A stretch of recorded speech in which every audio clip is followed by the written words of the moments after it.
change the direction we go in our life. We have the power to choose, even if you haven't before. You can finally say, no more, I won't put up with that, within myself or from anybody else. And here's what I'm going to do differently. That's where the breakthroughs really start to happen. Now the question is, why do some people stand their ground and make something change versus other people just kind of accept things? Why do some people make bold decisions and other people make decisions that are based on trying to hang on to what they've got? Well, that's a more complex question to answer than we might have in a few minutes in this one session, but it is one that I've spent my life studying, because when you can change your decisions, you can change your life. When you can change the force that controls your decisions, you can change anything in your life. At some level, we have certain beliefs and values. But if I was going to make it simple, I'd say there's two things that determine your choices. The first thing is the state of mind and emotion you're in at that moment. Think about it. Have you ever snapped at somebody and had nothing to do with them? It was just the state you're in, right? You were frustrated, you were pissed off about something, and in that state of mind, whatever they said got interpreted through that state, and you made up a meaning like they were an irritant or they were interrupting you, and they weren't. You probably felt bad afterwards. When we get in the wrong state, we make the wrong decisions. When you get in a strong, empowering state, you'll make a better decision. Learning how to direct your state is a big part of what my work is with people, and it's a big part of what I do in my seminars. But the other thing that affects your decisions would be what I would call your story or your blueprint. We all have kind of a story about how our life is supposed to be. It comes from a set of life experiences, interpretations. Some people think life is all about getting theirs. Some people think life is about growing and contributing. Some people think life is about making judgments. Some people think life is about saving other people's lives. Some people think life is about being successful. Some people think God is the basis of everything, and the way to know God is to go through life in a very specific way with a set of rules, and they follow it. And that's what they believe. Whatever your story is, whatever your blueprint is just another way of saying whatever you believe is how your life is supposed to be, at some level, we either follow that blueprint or we fight it. If we follow it or we fight it, we're going to find that we're going to bump into things in life where life isn't always the same as we expect it to be or think it should be. And that's where we start to experience stress.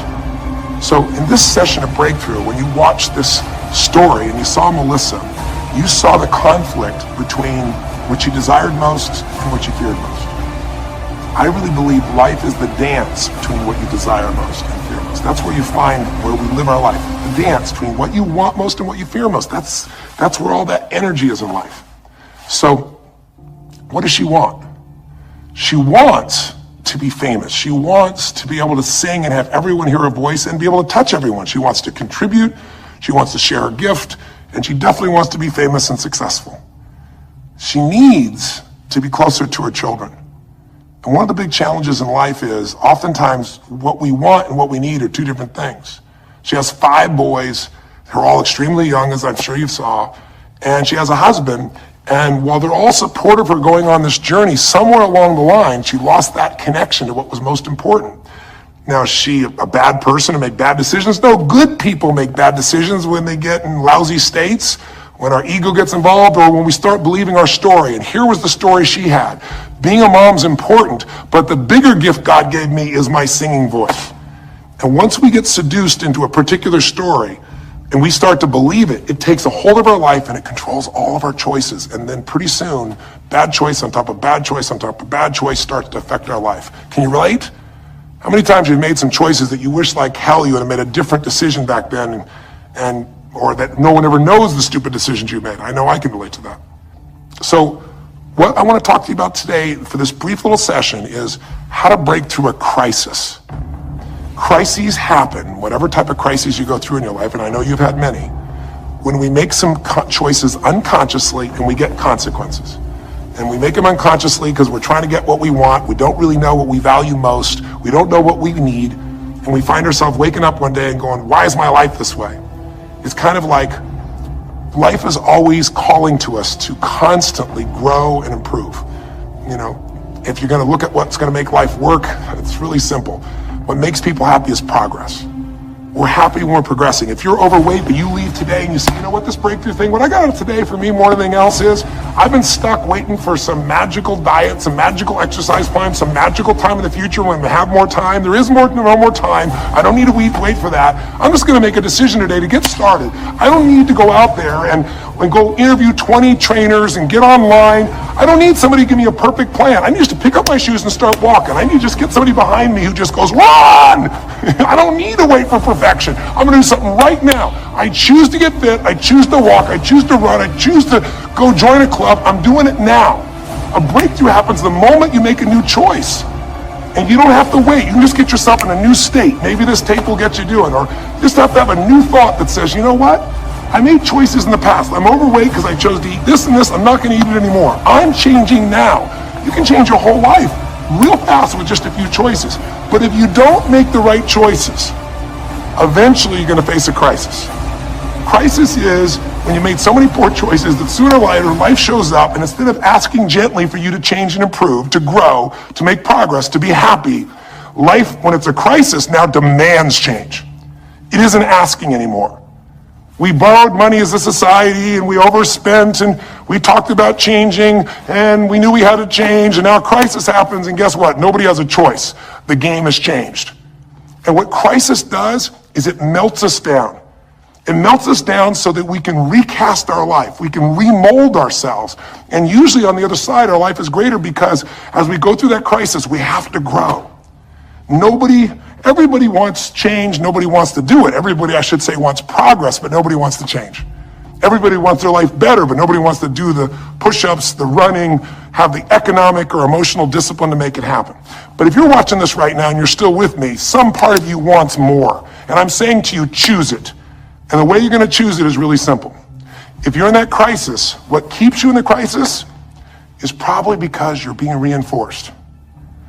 Most people, they overeat, or they smoke, or they drink, or they yell at people. They keep doing it because they're rewarded. Whatever gets rewarded gets reinforced. Whatever habit or behavior is reinforced becomes a habit, and then pretty soon, do it long enough, it becomes part of your personality, and pretty soon you think it's who you are, and you just keep living that way. I mean, it's easy to see this in other people, right? It's easy to see how messed up they are and how easy they could if they just make some new choices. All you gotta do is turn on the television, some news program, some entertainment program, and you'll hear detailed descriptions about some person who is very powerful celebrity who is doing some stupid thing.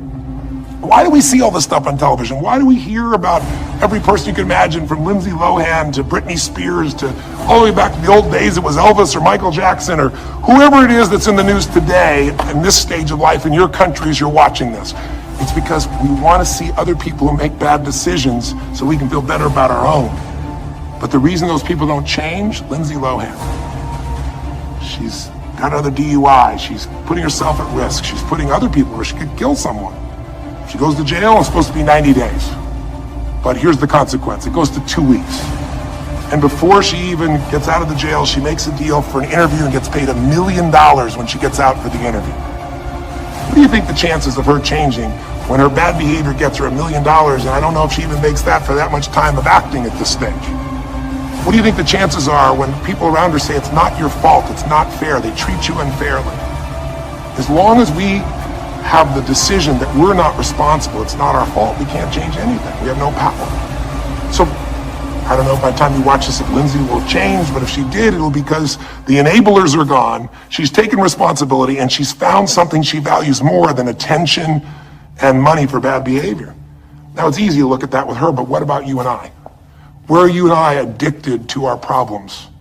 Where are you and I reinforced? So many people, when they have a big problem, listen, if things are going well, you say, oh, it's going so great. Your friends go, well, that's great. And after a while, they go, well, easy for you.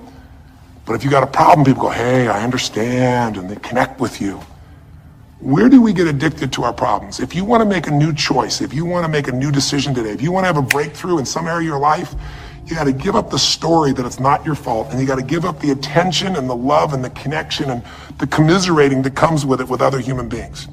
Here's how you change. 5 simple, quick steps, and then I'm going to give you a little tool that if you want to, you can go online and really make a change with. If you're going to change your life, step 1, I don't care if something has happened to you. You know, somebody has spilled oil all over where you fish. It's horrific. It's disgusting how they've dealt with it. but it's happened, you gotta deal with it. Something's happened, someone in your family's been injured, you've lost your job, I don't care what the problem is. If you're in a crisis, step number one, see it as it is, but don't see it worse than it is. Now, what do I mean by that? I don't mean be Mr. or Miss Positive Thinking. By now, if you spend any time with me, you know I'm not about that. I'm not here to tell you, go to that garden and chant, there's no weeds, there's no weeds, there's no weeds. Doing affirmations is not gonna change your life. You gotta go see where the weeds are and pull them out. My point is simple.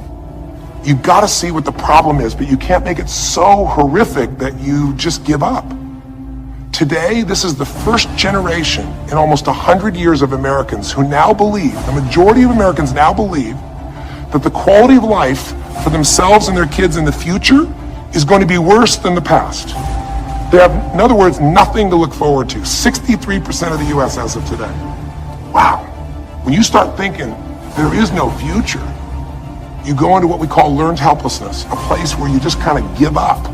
And if you get to that place of giving up, then you have no power over your life. That's when people get depressed. That's when people do crazy, stupid things. That's when people want to turn to drugs or alcohol or sometimes suicide or just total frustration and anger, and their life starts to do the opposite of a breakthrough. It becomes completely stuck and in pain or in ongoing suffering. If you and I are going to break out of that, we got to see it as it is. We're not here to be positive thinking people. You got to see what's really going on. But if you're overweight, you can't say to yourself, well, I'm big boned. That's not why you're overweight. You're overweight because you don't work out, you eat certain things, you eat Cheetos all day long, watching TV. I don't know what it is you do, but I know it's not just because you're big boned. You don't want to make it so it's outside your control or you can't change it. So see it as it is, but don't see it worse than it is so that you have no reason to try. Does that make sense?